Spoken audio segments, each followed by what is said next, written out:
Okay, next हमारा topic है calculation of provident fund and interest. ठीक है, अब कंपनी जो है वो अगर अपने एम्प्लॉयर्स को क्या प्रोवाइड करती है, प्रोविडेंट फंड प्रोवाइड करती है, तो प्रोविडेंट फंड होता क्या है, कैसे कैलकुलेट करते हैं और इंटरेस्ट चार्ज कैसे करते हैं, तो ये सारा इस वीडियो में हम समझेंगे। ठीक है, अब यहाँ पे कंपनी है जिसमें ठीक है हमारे पास हमने कैलकुलेट करना है जुलाई से जून। ठीक है, 2025 से 2026 का हमने ये प्रोविडेंट फ़ंड कैलकुलेट करना है एक साल के लिए। अब हम देखते हैं कि ये हमारे पास मंथ दिए हुए हैं जुलाई से, ठीक है, अगस्त, सितंबर, अक्टूबर, नवंबर और यहाँ जून तक। उसके बाद सैलरी, ये कुछ इन्फॉर्मेशन दी गई है सैलरी डिटेल, जिसमें कंपनी क्या प्रोवाइड कर रही है। बेसिक सैलरी इतनी दे रही है, हाउस रेंट एंड अलाउंस इतना दे रही है, यूटिलिटीज़ अलाउंस इतना दे रही है, मेडिकल अलाउंस 10,000 दे रही है और gross salary per month 1 lakh है। ठीक है, तो अब हम क्या करते हैं, प्रोविडेंट फंड। अब सबसे पहले हमें प्रोविडेंट फंड का पता होना चाहिए कि प्रोविडेंट फंड होता क्या है। प्रोविडेंट फंड ये होता है कि इसमें एम्प्लॉय कंट्रीब्यूट करता है कुछ परसेंट, और कुछ परसेंट जो है वो कंपनी अपनी तरफ से उसी एम्प्लॉय की बेसिक सैलरी का में से पे करती है। ठीक है, कुछ परसेंटेज एम्प्लॉय कंट्रीब्यूट करता है और कुछ जो है वो एम्प्लॉयर उस पर उसको इन्वेस्ट कर देती है एक अकाउंट में। ठीक है, कहीं भी कंपनी, तो उस पर जो इंटरेस्ट मिलता रहता है तो वो उसकी सेविंग होती रहती है। एम्प्लॉयर के लिए भी ये फ़ायदा है। ठीक है, तो एम्प्लॉय के लिए ये बेनिफिशियल है क्योंकि इससे उसकी जो रिटायरमेंट की जो अमाउंट है वो सेव होती रहती है। तो अब हम देखेंगे कि प्रोविडेंट फंड को कैलकुलेट कैसे करते हैं। अब ये कंपनी है जिसमें, ठीक है, उसने इसकी बेसिक सैलरी बता दी 60, ये इसमें उन्होंने इसकी बेसिक सैलरी बता दी है, हाउस रेंट एंड अलाउंस इतना दे रही है, यूटिलिटीज़ अलाउंस इतना दे रही है, मेडिकल और ग्रॉस सैलरी पर मंथ इतना दे रही है। ठीक है, अब ये इसमें हम क्या करेंगे, जुलाई के मंथ में हम इसकी सैलरी लिखेंगे। सैलरी कौन सी, बेसिक सैलरी, क्योंकि प्रोविडेंट फंड किस बेस पे देती है, बेसिक सैलरी के बेस पे। अब यहाँ पे जुलाई वाले मंथ में, पहले मंथ में हम क्या करते हैं, उसकी सैलरी मिली इतनी, उस सैलरी में से, ठीक है, उस सैलरी जो बेसिक सैलरी है उसका 8.33% जो है वो कौन कंट्रीब्यूट करेगा, एम्प्लॉय करेगा। ठीक है, और 8.33 ही एम्प्लॉयर करेगा। ठीक है, कंपनी है जिसमें मंथली कितनी कट होती है सैलरी, उसकी बेसिक सैलरी से एम्प्लॉय की 8.33%, और एम्प्लॉयर जो है वो भी उसकी बेसिक सैलरी का 8.33% ऐड करता है, कंट्रीब्यूट करता है। इन दोनों के जो पैसे होते हैं उन दोनों को ऐड करने से बनता है 1106। ठीक है, अब वो कंपनी क्या करेगी, इन दोनों को ऐड करके एक अकाउंट में उसको इन्वेस्ट कर देगी, जिसपे उसको क्या मिल रहा होता है, 15% इंटरेस्ट मिल रहा होता है। ठीक है, 15% इंटरेस्ट हर मंथ उसको मिलता है। उसके बाद यहाँ पे हमने ये यहाँ पे मंथ लिखे हुए हैं कि 12 मंथ का। अच्छा, ये बात समझने वाली है यहाँ पे, क्योंकि फर्स्ट मंथ जो उसने इन्वेस्ट किया उसके पैसे जो हैं वो कितने मंथ के लिए रहेंगे, हम एक साल की निकालने जा रहे हैं ना टोटल। तो पहले मंथ जो उसने इन्वेस्ट किया वो 12 मंथ उसके सेव रहेंगे अकाउंट में।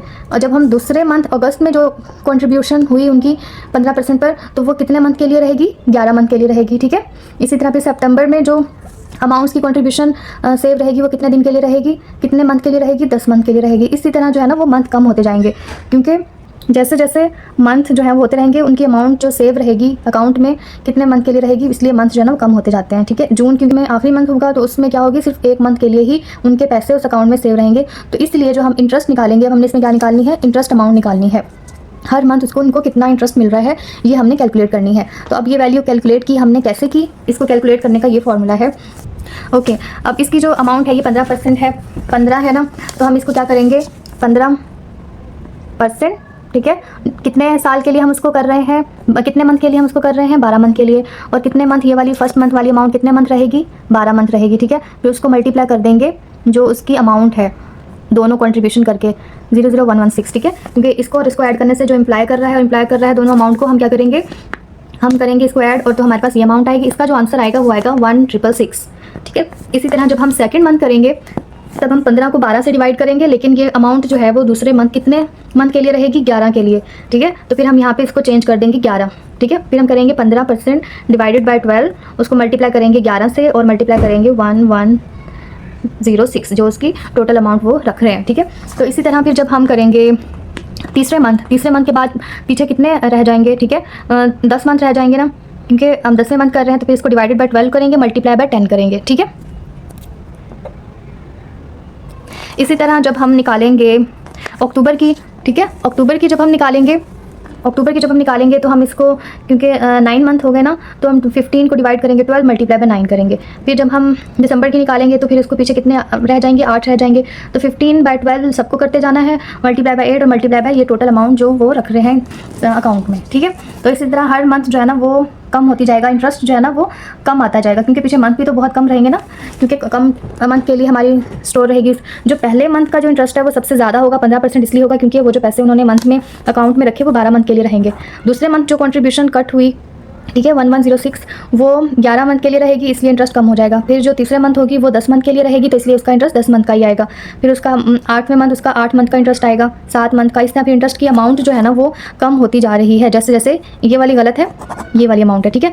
ये अमाउंट आती जाएगी। आप देख रहे हैं कि अमाउंट जो है ना आहिस्ता आहिस्ता कम होते होते पहले मंथ हमें 138.8 जो है वो मिल रही है इसकी इंटरेस्ट की अमाउंट। तो इस तरह क्योंकि वो कम मंथ के लिए स्टोर होगी तो इसलिए वैल्यू भी कम हो जाएगी। अब हम क्या करेंगे, इसके बाद इसका टोटल निकालेंगे, जो हमने जो एम्प्लॉयर ने कंट्रीब्यूट किया, एम्प्लॉयर ने कंट्रीब्यूट किया, ठीक है, और ये जो इंटरेस्ट की अमाउंट आई, तो टोटल अमाउंट हमारे पास आ जाएगी। पहले मंथ जो सेव हो जाएगी वो अमाउंट वो हो जाएगी 12,772, ठीक है। इसी तरह फिर नेक्स्ट उससे थोड़ी कम होती जाएगी, इसलिए कम होती जाएगी क्योंकि इन सब का जो है वो कम मंथ के लिए इंटरेस्ट मिल रहा होगा, क्योंकि यहाँ तो 12 मंथ के लिए मिलेगा, यहाँ पर 11 मंथ का इंटरेस्ट मिलेगा। इंटरेस्ट की अमाउंट कम होगी तो फिर जब इसका टोटल करेंगे तो वो भी पहले मंथ हमें ज़्यादा टोटल मिलेगा, फिर कम होता फिर इन सब का लास्ट में हम क्या कर लेंगे, इसका टोटल निकाल लेंगे। मैंने जो इसका टोटल निकाला है इन सब का, मेरे पास ये निकला। हो सकता है कि कोई एरर भी हो, तो आप लोग दोबारा से इसको निकाल के इसी मेथड से इसका टोटल कर लीजिएगा। नेक्स्ट पार्ट है हमारा ग्रेचुइटी, ठीक है। हमें ग्रेचुइटी फाइंड करनी है। अच्छा, ग्रेचुइटी क्या होती है? एम्प्लॉय को रिवॉर्ड मिलता है कंपनी की तरफ से, अगर तो वो रिटायरमेंट से पहले ही कंपनी को लीव कर देता है या छोड़ देता है, ठीक है, लीव कर देता है, तो फिर कंपनी उसको लॉन्ग टाइम सर्विस के लिए उसको एक रिवॉर्ड के तौर पर ग्रेचुइटी देती है, जो कि एक वन टाइम लमसम पेमेंट होती है, ठीक है।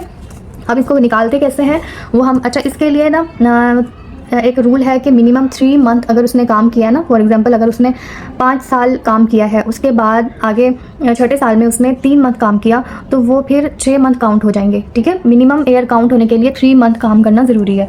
लेकिन अगर 3 मंथ से कम है, 2 मंथ है या 2.9 भी है, फिर भी उसका ईयर काउंट नहीं होगा। अच्छा, अब हम देखें यहाँ पे उसकी एम्प्लॉय है और उसकी डेट ऑफ ज्वाइनिंग लिखी हुई है, डेट ऑफ लिविंग लिखी हुई है, ठीक है।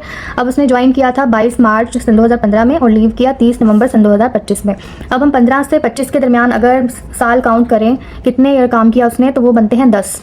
अब 10, अब यहाँ पे तो 11 है, 11 कैसे आए? अब मार्च ने मंथ भी तो काउंट करने हैं ना। मंथ अगर 3 मंथ कर लिया काम, 10 साल के बाद 3 मंथ अगला 11वें साल में काम किया, तो फिर वो पूरा साल ही काउंट हो जाएगा। अब मार्च में किया था तो मार्च, अप्रैल, मई, जून, जुलाई, अगस्त, सितंबर, अक्टूबर, नवंबर, तो ये कितने बन रहे हैं? 8 मंथ बन रहे हैं, यानी कि 3 मंथ से ज़्यादा किया है, तो फिर वो अगला साल वो भी काउंट हो जाएगा इसके अंदर, ठीक है।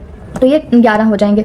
अब ये जो 11 अमाउंट है और उसकी ग्रोस सैलरी है हमारे पास उस एम्प्लॉय की 2,50,000, ठीक है। 2 लाख, इसको क्रिमिनल अलाउंस कुछ भी नहीं मिल रहा, तो हम इसको कैसे निकालेंगे? हम इसको निकालेंगे ऐसे, उसकी 25,000 को मल्टीप्लाई करेंगे पूरे 30 दिन, क्योंकि मंथ में उसको 30 दिन सैलरी मिलती है, कौन सी? ग्रोस सैलरी, ठीक है। और कितने साल काम किया उसने? 11 साल, डिवाइडेड बाई 26 करेंगे, क्योंकि वर्किंग डेज जो है वो 26 है, ठीक है। वर्किंग डेज उसने 26 किए, तो ये हमारे पास उसकी ग्रेचुइटी की वैल्यू निकल के आ गई, ठीक है। तो ये ग्रेचुइटी फाइंड करना इस तरह से हम करेंगे। अब नेक्स्ट एम्प्लॉय है जिसने काम किया है सितंबर 2018 से नवंबर 2025 में, ठीक है। तब इसके दरमियान हमने साल काउंट किए 18, 19, 20, 21, 22, 23, 24, 25, तो ये कितने बन रहे हैं? 7। अब देखें मंथ भी हम देख लेंगे कि मंथ कितने बन रहे हैं, सितंबर से नवंबर सब। इसी तरह सेम जो है हम इस जो थर्ड एम्प्लॉय है उसने काम किया है मार्च सन 2009 से 25 तक, तो 9 से आगे 10, 11, 12, 13, 14, 15, 16, 17, 18, 19, 20, 21, 22, 23, 24, 25, ये 16 हो गए। और मार्च से नवंबर किया है तो मार्च, अप्रैल, मई, जून, जुलाई, अगस्त, सितंबर, अक्टूबर, नवंबर, तो 8 मंथ होते हैं, तो क्योंकि 3 मंथ से ज़्यादा है तो वो वाला भी मंथ काउंट हो जाएगा, तो ये बन जाएंगे 17। ये ऊपर वाला भी जो है ना वो आएगा 7 ही आएगा, क्योंकि नवंबर ये 7 ही आएगा, ठीक है।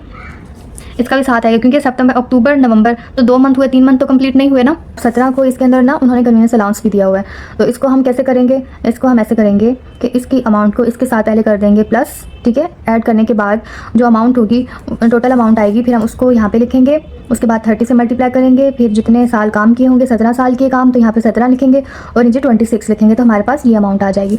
सेम इसी तरह जब हम 5th एम्प्लॉय की बात करेंगे तो उसने काम किया है अगस्त 2020 से 2025 तक, तो इसमें कितने ईयर काउंट हो रहे हैं हमारे पास? 20, 21, 22, 23, 24, 25, 5 हो गए, ठीक है। और अगस्त है ना, अगस्त, सितंबर, अक्टूबर, नवंबर, तो ये यहाँ पे 6 आएगा, ठीक है। 6 ईयर उसने काम किया। तो अब हम क्या करेंगे? इसको कन्वीनियंस अलाउंस भी दे रहा है, इसको इसके साथ कर देंगे प्लस जो अमाउंट आएगी उसको यहाँ पे लिखेंगे, फिर उसको 30 से मल्टीप्लाई करेंगे, कितने साल बने? 6, उसको डिवाइड कर देंगे 26 से, तो ये हमारे पास इसकी अमाउंट ग्रेचुइटी की निकल के आ जाएगी। तो इसी तरह आपने क्या करना है? इसको कैलकुलेट करना है। यहाँ पे इसका ये फॉर्मूला है ग्रेचुइटी का, ग्रॉस सैलरी जो यहाँ पे बन रही है, अगर इसका कन्वीनियंस अलाउंस है तो वो भी इसके अंदर ऐड कर देंगे, प्लस कर देंगे उसको, उसके साथ मल्टीप्लाई बाय करेंगे 30 और जितने ईयर उसने काम किया वो, और वर्किंग डेज कितने होते हैं 26, तो उससे डिवाइड कर देंगे तो हमारे पास ग्रेचुइटी निकल आएगी। तो मिनिमम 3 मंथ जो है ना वो काम काउंट होता है 1 ईयर के लिए।